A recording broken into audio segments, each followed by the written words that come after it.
Good morning guys! Tara baba tayo, kain tayo ng breakfast dito sa hotel. Ito ang ating OOTD, repeat performance ang t-shirt, pero caring-carry lang yan. Ito pala yung lobby ng hotel na pinagstayhan ko. It's called Jan Hostel Central Point. At ito naman yung free breakfast. May pho, humingi ako ng tea, orange juice and fruits. Hindi mawawala ang fruits talaga sa kanila.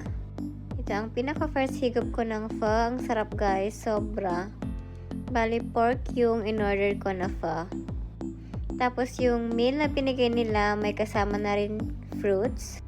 Kaya laking tipid ko na rin sa binayad ko dito.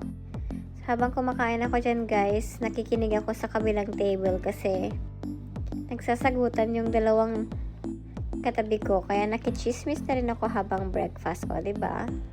Perfect!